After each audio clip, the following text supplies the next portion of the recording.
following is a local resident producers program. The program content is the sole responsibility of the producer and does not necessarily reflect the views or policies of CATV2, Oshkosh Community Media Services, the City of Oshkosh, or Time Warner Cable.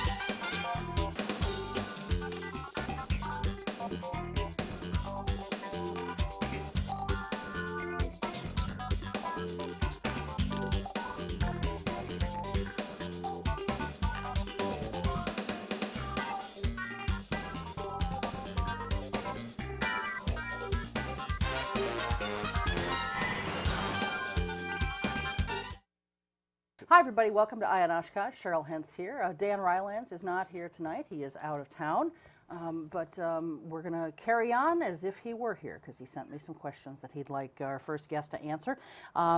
Old friend, we're welcoming back to the show, Professor Jim Simmons from UW-O. He's a political science professor, and we're going to chat with him this evening about the recall election from just 2 days ago. We're taping this on Thursday, June 7th, so welcome back. Thanks for having me. Well, we've got lots to talk about.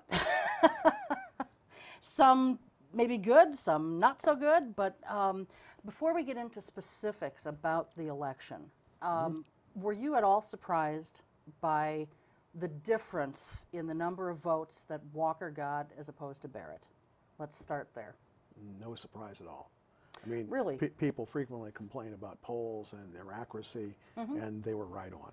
I mean, all the polls had Walker winning between, 4 to 8 points, and it ended up being right within that margin. I mean, and if you look at the exit polls, the polls showed exactly what the composition of the electorate was going to be. So if you're watching Rasmussen or Marquette or public policy polling or any of those, they were telling you exactly what the outcome was going to be. And if you look at the betting markets, in trade, Walker, it was 91% chance of, fairly predictable. Okay. There were some Senate recall races too, and I certainly want to talk more about, what happened with Walker, but just to recap the Senate recall races, one went to a Democrat, and the others Racine race. Yep. And the others were able to hold on to their seats. Exactly. What is it, do you think, about that particular district that made people go the other way and vote a Democrat? Well, there were 4 recalls, and 3 of them were in districts which are marginal districts. In other words, they tend to flip. Okay. And Fitzgerald was in a safe district, and he was opposed only because a woman became upset with him and she put on her own petition drive and then had to run against him herself because no one would do it. But Racine is one of those swing districts, and senators there never survive more than 2 terms, so not too shocking. And Racine is one of those areas which is fairly evenly balanced, and it came in last, actually. If you were watching that evening, we wondered where in the world are the votes in Racine, and it was like 1 o'clock before you found out. Yeah. Now, is there, do you think, going to be a recount there? There could be, but it's 800 votes, and they'll have to pay for it because that's not within the margin where it's automatic, and I doubt that will be overturned. Okay. There was one other candidate on the ballot in the gubernatorial recall, and this guy, up until I think probably 2 weeks ago, I'd never even heard of the guy. All of a sudden I think it was a Tuesday night, I saw this commercial pop up on TV, and at first, it was a Friday night because it was after the first debate. That's when I very first saw it, and I thought, where'd this guy come from and who is this guy? At first I thought maybe it was some kind of a satirical joke of some kind, you know, because I hadn't heard of this guy prior to that. You know, how do you think he went about getting all the names on his petitions that he had to submit to get on the ballot in the first place? Well, first, and where did he come from? The number of petitions you have to get to if you're running for office is relatively small in comparison to, let's say, an initiative or a recall. Okay, so, all right. So, plus, he spent a lot of money. If you didn't know he was a candidate, you weren't reading the Oshkosh Northwestern because he had, you know, quarter-page ads, and he was running TV. Yeah, I know I can read the paper without seeing them too, but you know, when it comes to political ads, I tend to see those, and I miss the Walmart. You know. I repress that, but the political ads I noticed, and I was wondering because usually an independent or third-party candidate, invisible. They just don't have enough money, and he was lending his campaign a lot of money.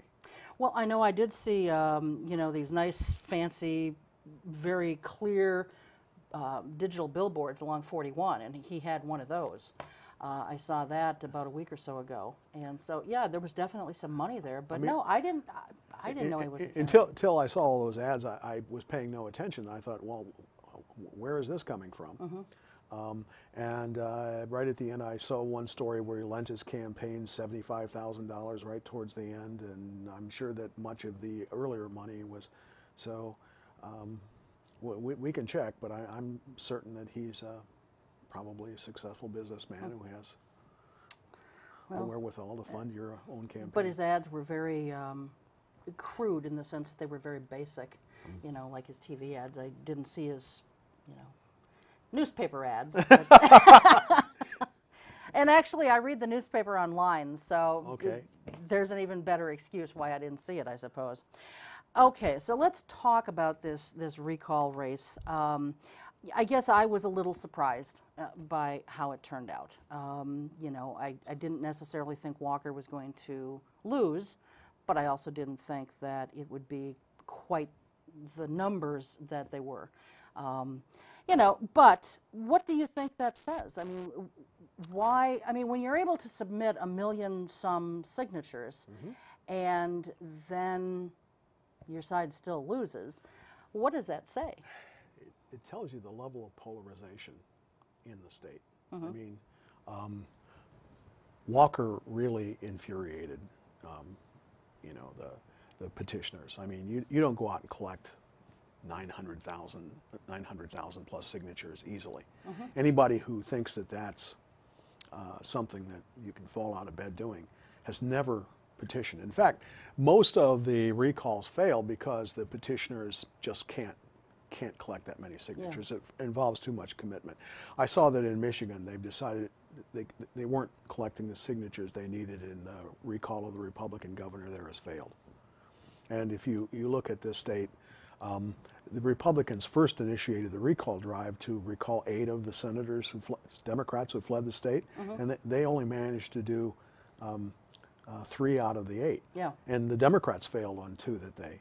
And then just this year there were efforts to recall 2 senators over the mining bill, and those failed. So, but the level of polarization, the anger that that especially public employees felt. I mean, it wasn't just that they were losing pay and benefits; it was also that they were being dissed for being lazy and, you know, spoiled, and you know, thieves were, you know.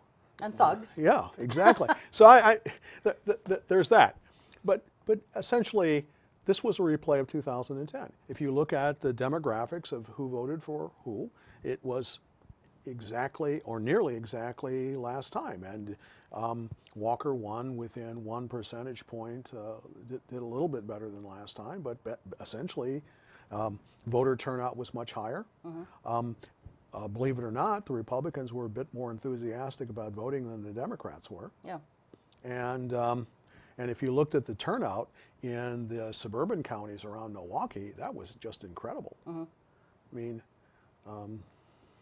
so you look at the breakdown of, you know, black versus white voters, urban, suburban, small town. college, non-college, and all that, and almost exactly the same numbers, with a turnout which was 15% higher. Yeah. You know, do you think that it turned out the way it did because of the candidate that we had in Barrett? Or, you know, here's something. I talked with a few people who voted for Barrett only because they were so irritated and angry with Walker.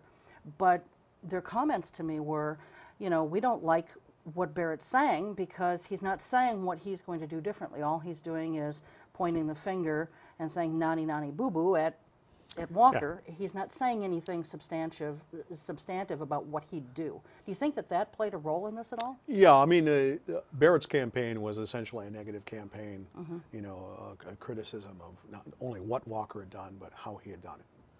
And, I mean, normally a fairly typical campaign, and Walker might have done the same thing, but he had a record to run on, so he couldn't. Yeah. He couldn't simply. He couldn't simply criticize Barrett. And at the same time, big city mayors generally don't do well in statewide elections. I mean, the mayor of Chicago is usually not a good candidate for the governor of Illinois. You know, big city. I mean, the fact is that the Walker campaign ran against Milwaukee, even though Walker had been county executive and theoretically could be held responsible for some of the county's problems. They focused exclusively on what they claimed that Barrett had done to the city. Yeah. I mean, it's even amazing. Though they've got a city even though, well, no, he made it sound like he was the police chief and the superintendent of schools. I mean, well, right, and that he raised the taxes and all this. Sure. I mean, the city council does those kinds of things. I mean, you know, but I mean, you know, he doesn't report crime or not report crime, and he doesn't operate in a vacuum. And the schools have their own board with their own superintendent. Yeah. And Walker actually, Barrett actually wanted to take over the public schools to improve their performance, and the legislature didn't allow him to do it. So there's another point too. The recall laws give an immense advantage to the incumbent. I mean, the fact is the Walker ads began running in November, and basically they were saying, we did it, we took a tough stance, and what we did is working. You know, this is what you elected me to do. I'm doing it, and it's being effective. And that was running continuously. So that message, with no response, was going on even before the Democrats knew who the candidates would be. Right. And so there was this truncated race where Barrett was heavily outspent, 7-1 or whatever the final figures are going to be, and it's really hard to win that kind of election. And another thing that happened too was that all of that media campaign did a number of things. Not only did it promote Walker, but it demonized the people who collected the signatures for the petitions. You know, it undermined support for recall as legislation, as a technique. I mean, it almost made it sound like the opposition was trying to steal an election and undermine democracy. And that proved to be effective, because if you look at the exit polls, something like 70% of Wisconsinites don't like the recall procedure. And it also undermined the unions, which had relatively positive image in Wisconsin, and that came to be negative. So the campaign had 3 points, 2 of which were tremendously successful, and the third was successful enough that the mayor, or that mayor, you know, lost, you know, relatively narrowly. I mean, it's 6-point victory is solid, but not that impressive. Right. What amount of blame can be put on the fact that there was so much money that was funneled into Wisconsin from out of state? Well, this is one of the funny parts of the campaign, because much of the criticism of the recall was how costly it was going to be, you know, $18 million and what have you. Yeah. But this proved to be a political windfall for the state, because I mean, this is kind of like political tourism. You have all this outside money coming into the state being spent here. Yeah. I mean, if we had some other form of tourism that brought in that kind of money, I mean, we should have recalls all the time. Yeah. Well, let's talk about the recall process because, you know. What else could you get people spending that much money in Wisconsin for? Well, that is true. You know, you just talked about how so many people just are upset and they don't like the recall process. Yeah. Do you think that after these last two recalls, this one in particular, it is time that our state legislature and the Senate take a look at changing how we can recall people in this state? No. Okay. All right. Frankly, I don't. Okay. I mean, this has been in place since 1926. Mm-hmm. It's rarely used, and when it is, in this state or any other state, it's in a political environment like this, with a lot of anger, people really want to take action. Now, let's say you change the law so that you had to give reasons, and the reasons were for an impeachable offense, a crime or misdemeanor. Well, the Democrats would have argued that the John Doe investigation indicates that, and if you gave a reason, who would decide whether that reason was substantive enough? Would this go to the courts? Would you want the state Supreme Court, which is considered polarized as well, to be deciding whether or not the voters had a right to do what they wanted to do? Mm-hmm. I mean, if you simply, there are something like 10% of the voters don't want the recall option at all. Right.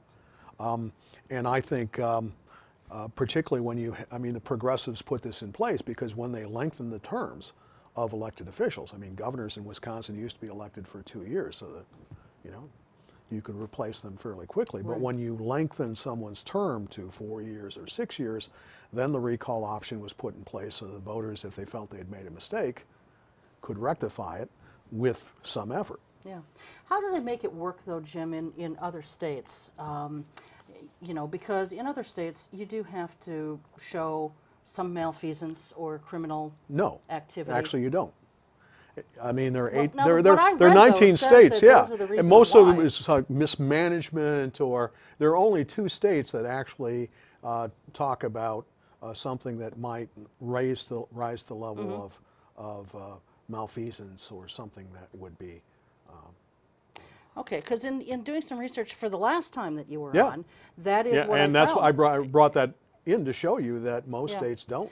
And they ask for a reason, but the reason is almost anything. And there was also some where you can recall people if there's some kind of mental illness or, you know, depreciated, diminished capacity. Diminished capacity, you know? yeah. But again, I don't know how you prove that. Yeah, well, you don't have to. I mean, in fact, one of the states said that, you know, that it prevents any body, including the courts, from questioning the reasons given for the recall effort. I mean, the progressives really intended that the voters would decide whether or not there were reasons enough to recall someone, not for the courts or... So when you describe it that way or explain it that way, it does sound, no matter how one may feel about the recall process and its cost or perceived cost, it does sound like ours is perhaps the best, most democratic approach to take. Ours is pretty rigorous. I mean, most states require fewer than 25%, and they generally give you a lengthier period of time to do it. California, for example, it's 12%, and I think they get 90 days or some, maybe even a longer period of time. I've forgotten what the numbers are, but generally, you know, I mean, if the Democrats were trying to recall someone, they did it in the middle of a Wisconsin winter, you know, and tried to collect 1 million signatures over that period of time. Yeah, that's true. Well, you know, he's only the 3rd governor in the history of the United States to be recalled, and the other 2, I believe, both lost their seats. Yes. So what does this say about him? Well, if you look at those other cases, one in North Dakota and one in California, first the laws were different,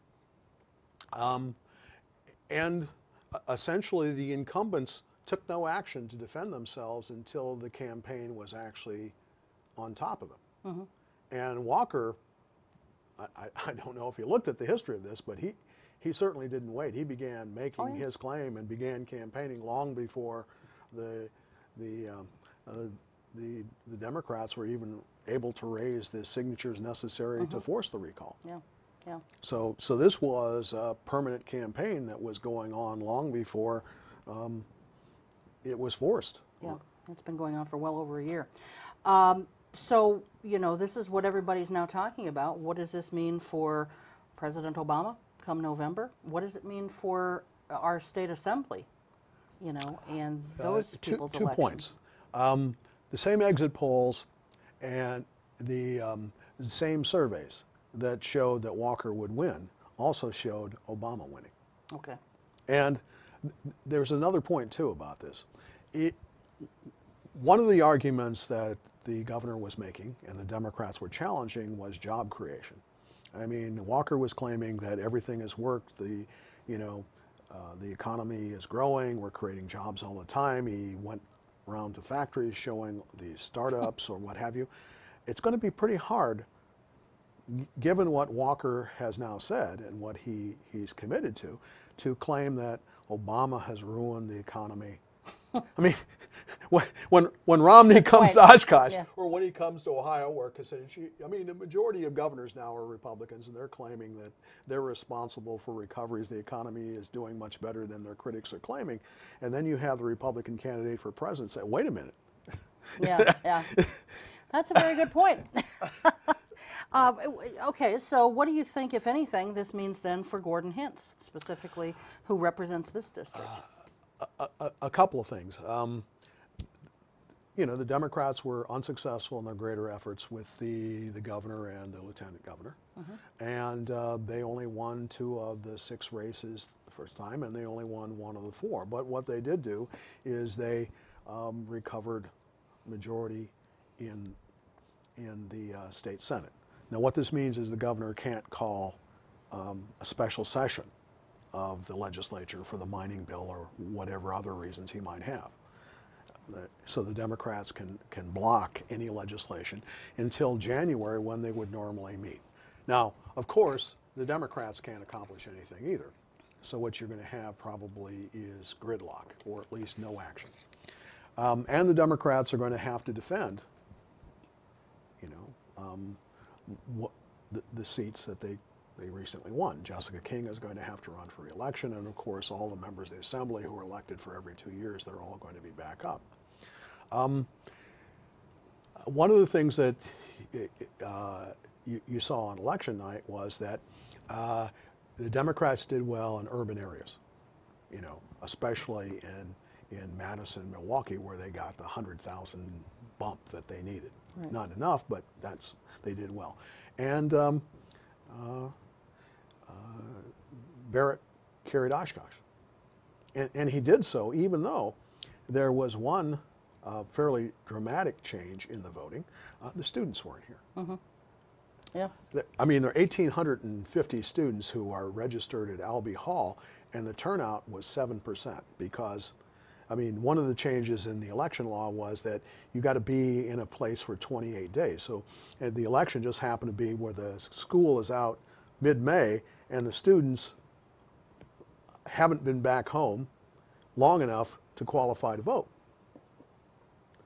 They haven't been there 28 days. Right, right. And I'm guessing, particularly since students are presidential election year voters, as are most people, whether or not they're students who are 18 to 24, the electorate is going to be at least 10% larger in 2012 and younger than it was in the recall. Okay. And you're not going to see a 7% turnout at Albee Hall. Right. Okay. One of Dan's questions is, you know, if the recall election had been held earlier, do you think Barrett would have done better or won, or would that not have mattered? You know, the sooner that it could have been done, the better. I mean, the early polls show that rematch between Walker and Barrett was winning. But after a campaign, you know, of continuously seeing ads indicating that reform is succeeding, jobs are being created, we've been effective, we took a tough stand. Plus, I think that on the Democratic side, many of the state workers, I mean, the unions were decimated by this. They're dramatically losing membership. I mean, they're not going to be in a position to be among the big funders of Democratic campaigns. And I think a lot of people are increasingly discouraged by this. And even if Barrett had been elected governor and the Democrats had gained a majority, winning all 4 Senate seats, collective bargaining would not have been reinstated. Yeah. You know, and we're almost running out of time here, but I want to touch on this too, because we've heard about it, you know, before the election. You know, do you think that even though Walker says it's now time to set aside our differences and work together and this, that, and the other, do you think that he will continue his assault on the middle class, the working class? There's been talk about making this a right-to-work state. You know, do you see that as a possibility? And what does that really mean? Because I think there's some people out there who don't really know what a right-to-work state is. I think that will continue.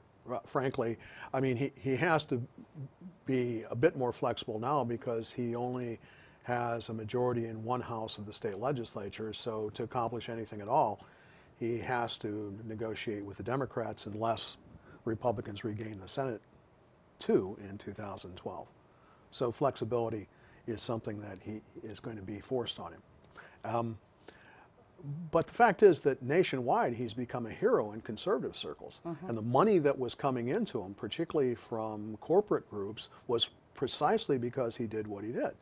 And of course, you know, the American Legislative Exchange Council and Americans for Prosperity and the Club of Growth and all of them are really pushing to undermine unions not only in Wisconsin but nationwide.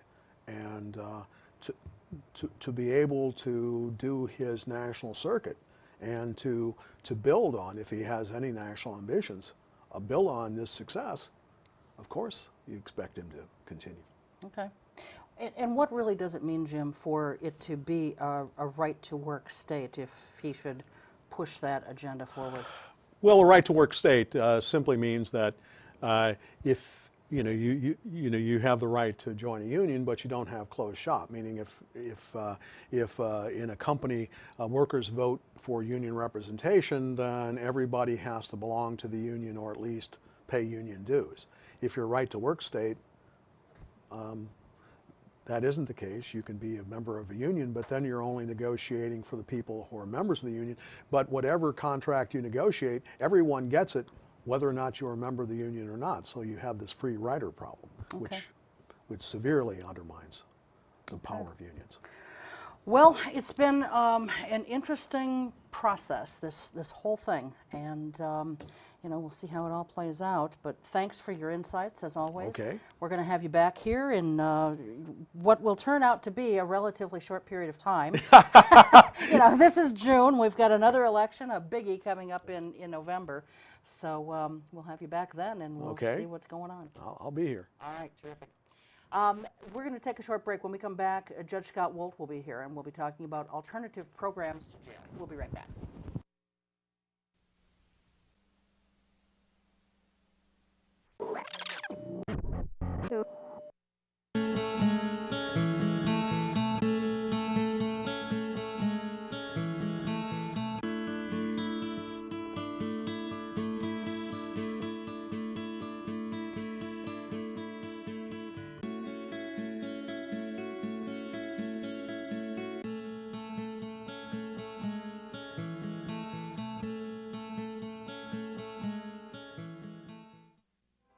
Every year, the U.S. Department of the Treasury receives about 1.4 million reports of problems with paper checks. Checks can be lost, stolen, or delayed. If you still receive Social Security payments by paper check, Treasury wants you to know about a safer, more convenient way to get your money. The Direct Express Prepaid Debit MasterCard. The Direct Express card is new and is available to anyone receiving Social Security benefits, even if you don't have a bank account. Your monthly benefits will be automatically placed onto your card account each month on the day your money is due. While other debit cards cost money, It is possible to use the Direct Express card for free to make purchases, pay bills, and get cash at thousands of locations nationwide. There are no sign-up or monthly account fees.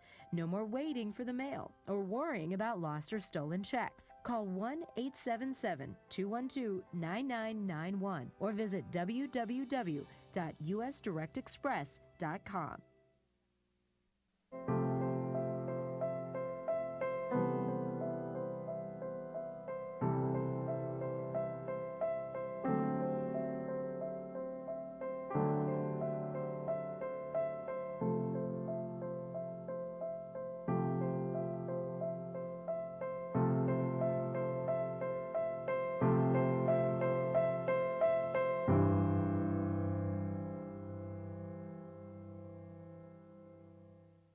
And welcome back to Eye on Oshkosh. Judge Scott Woldt is here now, and he's been on in the past talking about the drug court and so forth, and we want to talk about some of the other alternative programs as well as drug court, and he brought a analysis, needs assessment and so forth about the jail, and so we're going to touch on that if we have some time as well. So thanks for being here. We always appreciate having you. It's a pleasure to be here. All right. Well, let's talk first about the drug court. You know, you and I think Judge Key were initially responsible for getting the drug court going here. You know, and that was a few years back. Our population in Oshkosh has changed since then. Some people may not have seen that show, or they may have forgotten. Maybe you can just kind of, you know, touch quickly on what a drug court is and why you and Judge Key thought it would be a good thing for Winnebago County to have.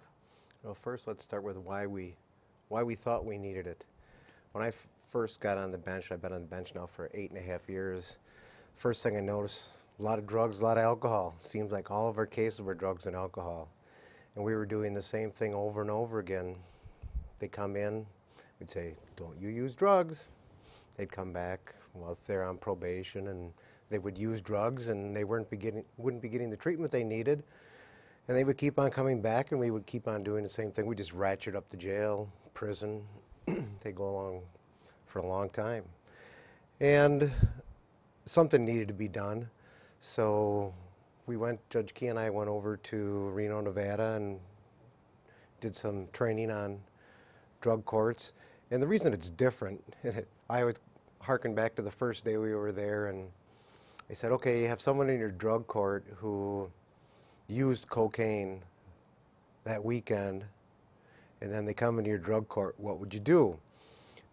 Judge Key said 60 days in jail. I said 90 days in jail. The consensus with all of the judges that are already running drug court, counsel them, have them do more meetings every day until the next drug court, and send them on their way.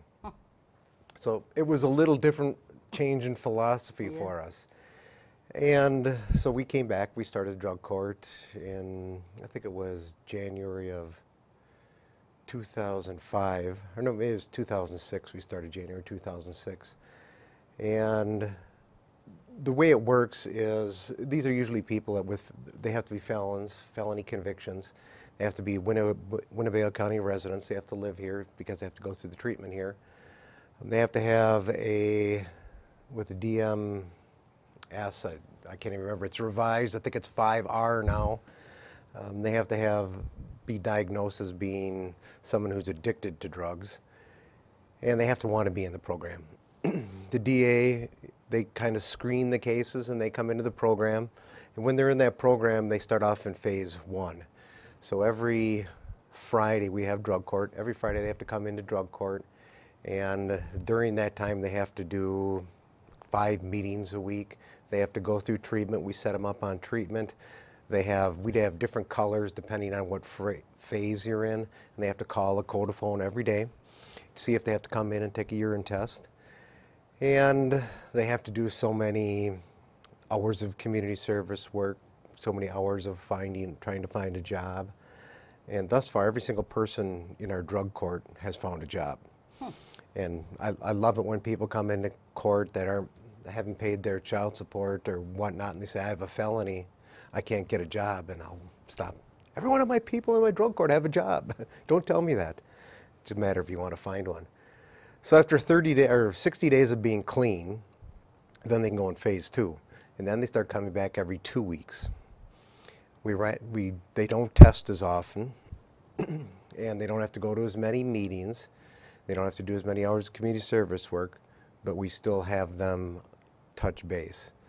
That's typically the longest phase. It's 4 months, that phase, but it's harder for people to get used to that because there are usually some slip-ups at the beginning.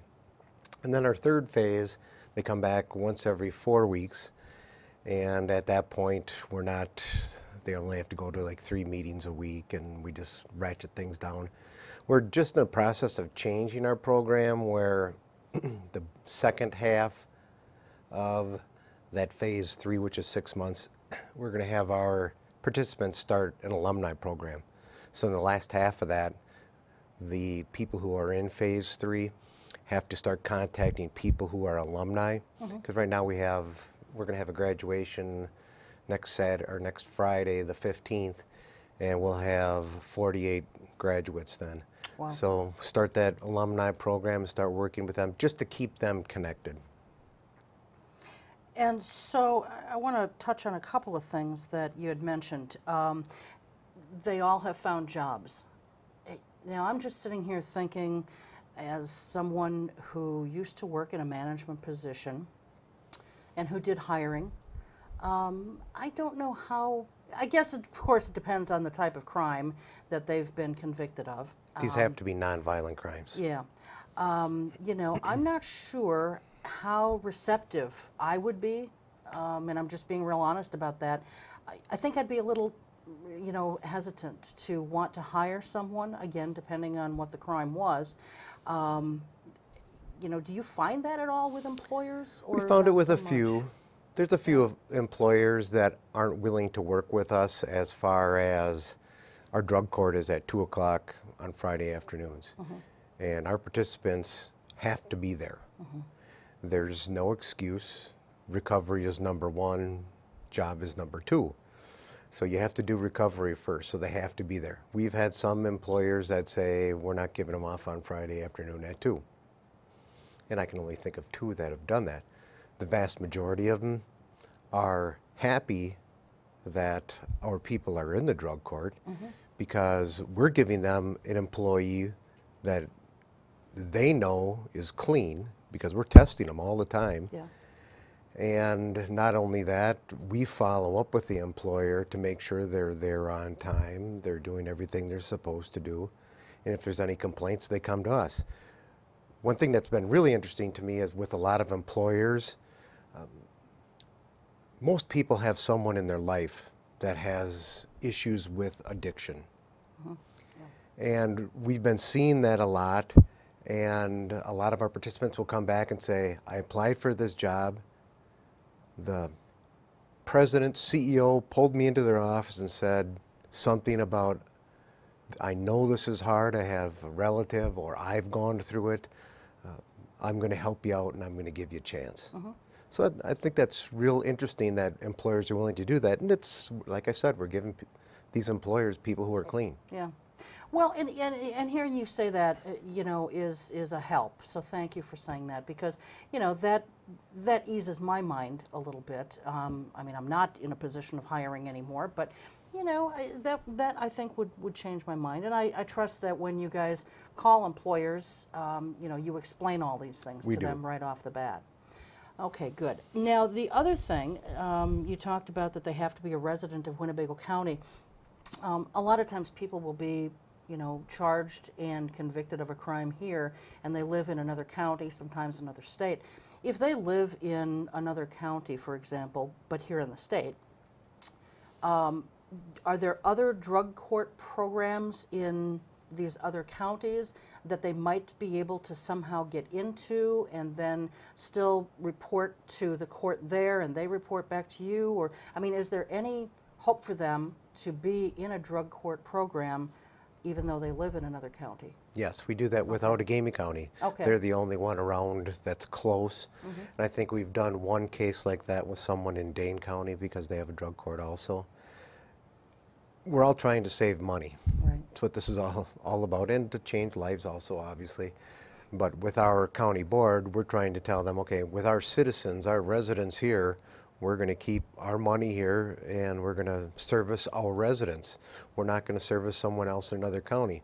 So we'll do courtesy supervision, if you will, with other counties, and we, like our STOP program, we do the same thing with Outagamie County. Those are a lot bigger numbers, and if someone's an Outagamie County resident, they'll take over for us and they'll be in their program, and vice versa, we'll do the same for them. Okay. You mentioned the STOP program. That was one of my questions here. Explain to folks what the STOP program is and what it does. Safe Streets Treatment Option Program was something that I started more so out of embarrassment than anything when I went on a trip to Minnesota with a bunch of people here from Winnebago County. And in Minnesota, they're approximately the same population as Wisconsin, but we have 3 times as many people in prison as they do. And our budget is 3 times as much as theirs is for incarcerating people. And when I went there, I saw their drug court, and they had an alcohol type program. And they were questioning me, and they said, well, with your first-time offenders, what do you do? Just give them a fine. Well, what if they continue to do, like, don't go through treatment? We suspend their driver's license. Well, what do you do with second-time offenders? Well, we will suspend their driver's license if they don't do what they're supposed to do. And what about third-time offenders? Same thing. Fourth time? Same thing. But what if, sorry to interrupt, but what if they haven't, what if their license is still suspended? Then what? And yet they reoffend? Then they get an operating after revocation charge. And then we put them in jail for driving without a license because they still have to get to their job. Okay. Before we started this program, we were averaging about 60 of those a week. Now those numbers have gone down into the low 20s. And the reason is because with our program, and the point I was trying to make is they were laughing at me because we couldn't put anybody on supervision. Our law was the first time you could put someone on probation for an operating while intoxicated was a 5th offense. And their point was, don't you lose them by then? And it was a good point. So what I tried to, I came back and I got the legislature to allow Winnebago County to do a pilot program where second and third time offenders, we could give them less jail time if they went through this year-long program where we, number 1, made sure we assessed them, number 2, they got treatment, and 3, they did their driver assessment plan. Okay, the driver assessment plan is you come in, you get assessed, and you have to do what you want to do. We follow them, make sure they do that. So they get their license back. They get their license back, guess what? No more OARs. That's why we've cut that in half, the OARs. So it keeps people out of jail on that end and the end where they're going through this program. So in essence, what it is people are getting a break on jail, and as Kimmy and Associates, they want us to actually expand the program because they said, but for, Winnebago County right now has 355 beds, the jail. They said without the STOP program, we would already be at 438 beds. So we would have had to have increased our jail already. So we're delaying the process where we can save the taxpayers some money by putting them through this program.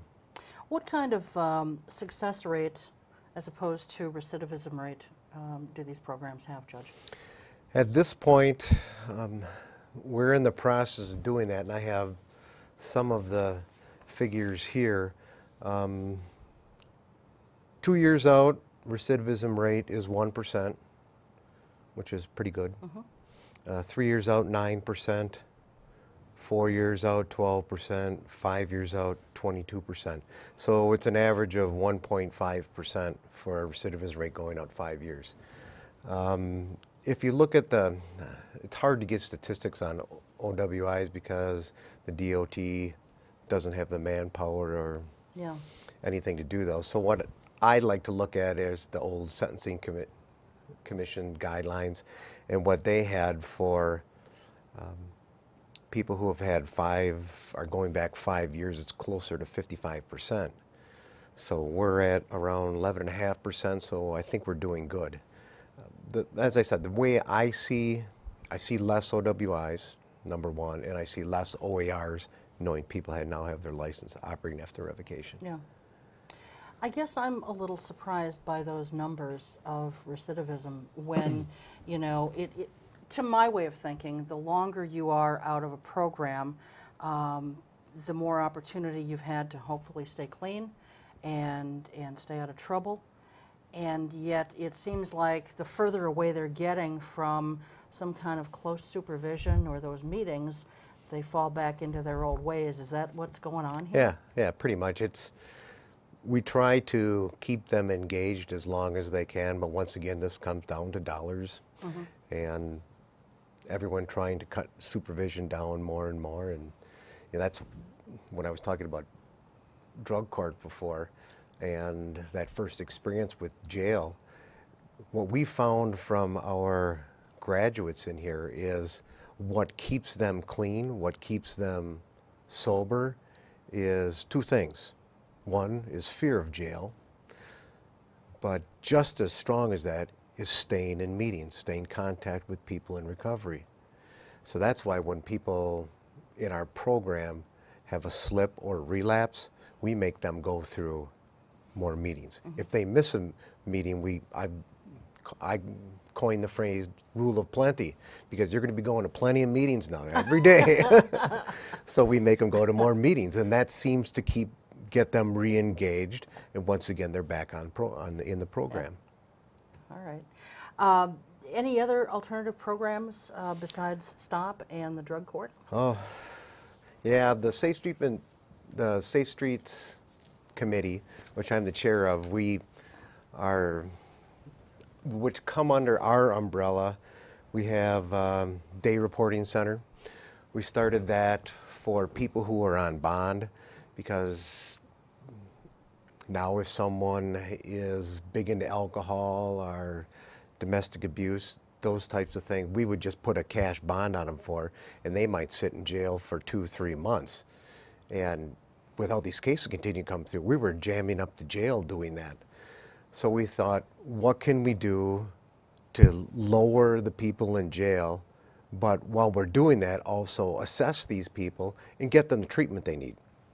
So what the Day Reporting Center does is every day, everyone who's arrested, they go there, they meet with those people, and then they have issues that they can handle, and it's primarily substance abuse issues now, but with mental health people too. Someone is off their medication, keep them in prison or keep them in jail to make sure they come to court, because they never come to court. Well, they don't need to be in jail. Yeah. Let's have them meet with these people, get them back on their meds, and continue to monitor them, bring them to court if they need to. So we usually have anywhere, it went down a little bit, but now it's going back up right around 45, 50 people in there at a time. We also have a 24/7 program, which is on OWI charges.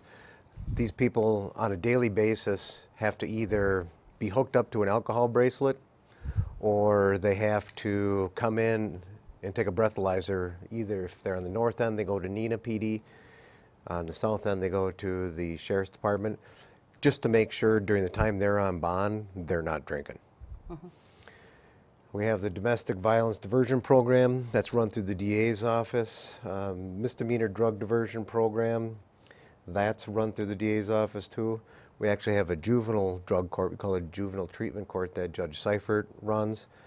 Right now, we're at low numbers with our drug court. We average between 30 and 35. She's averaging around 5 people in that.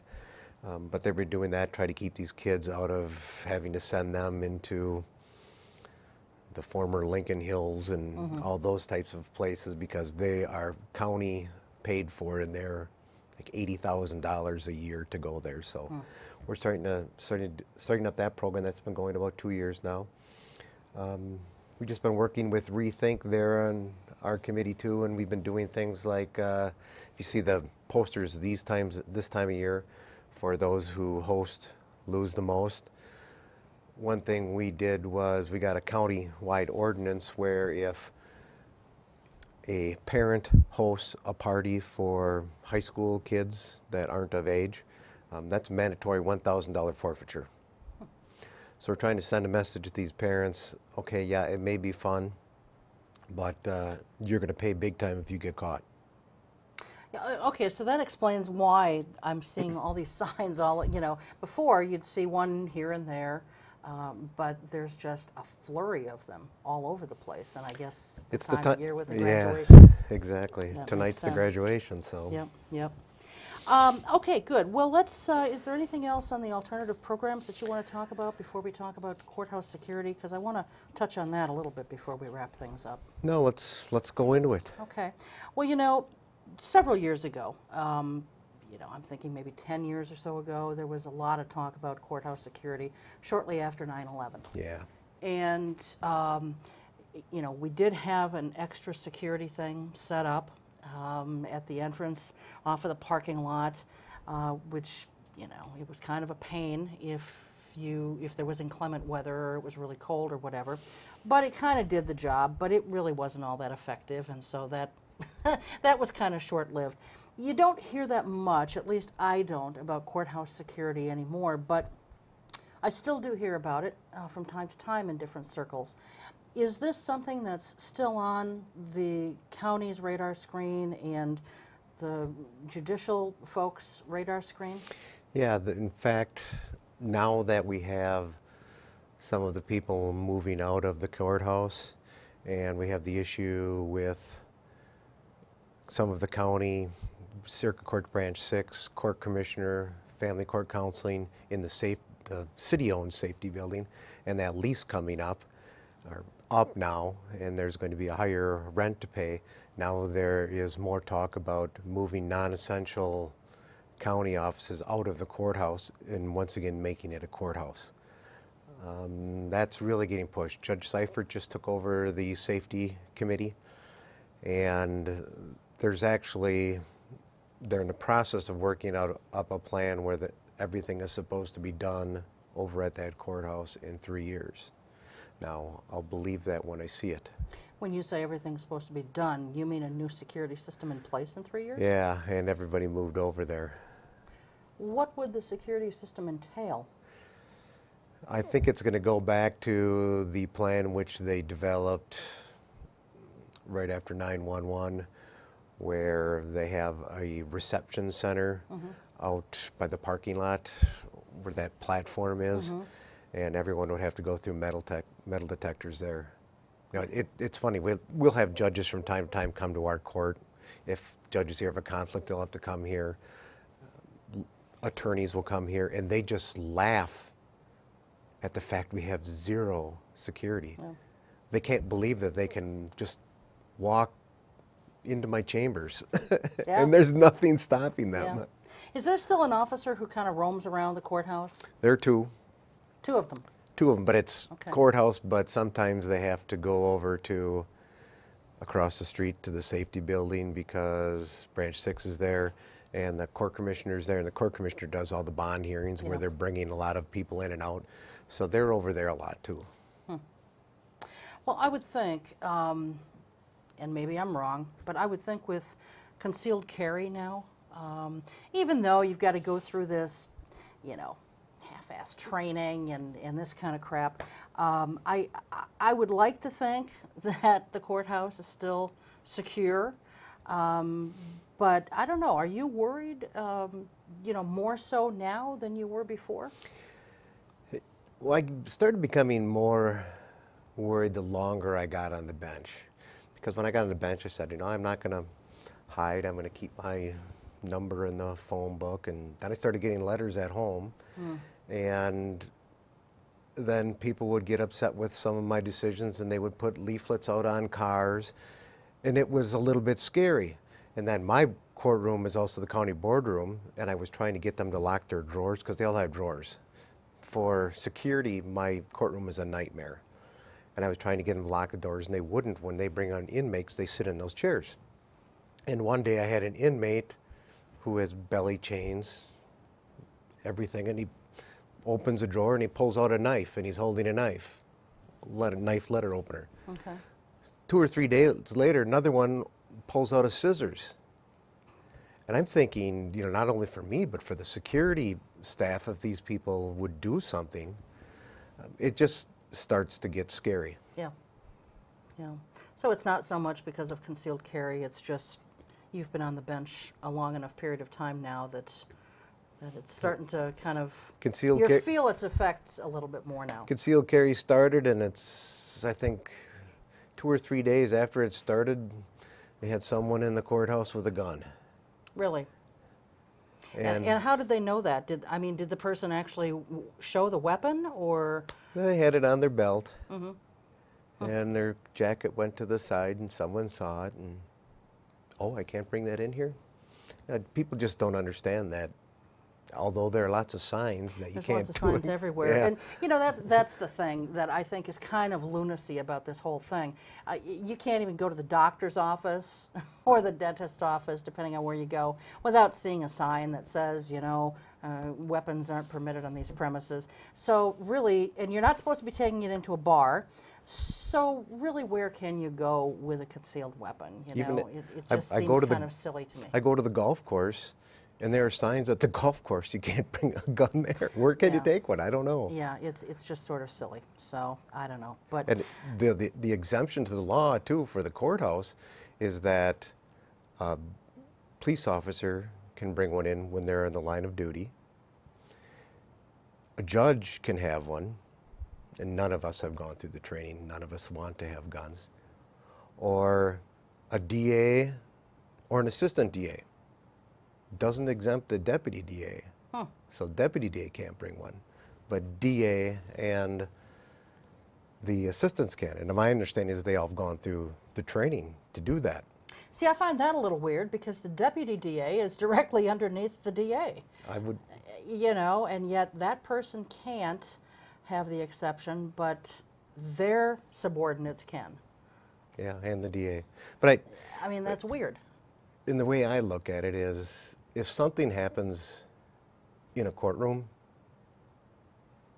who do you want to have a firearm? Yeah. It's the security people in there. And our security people said, we want to know who's carrying.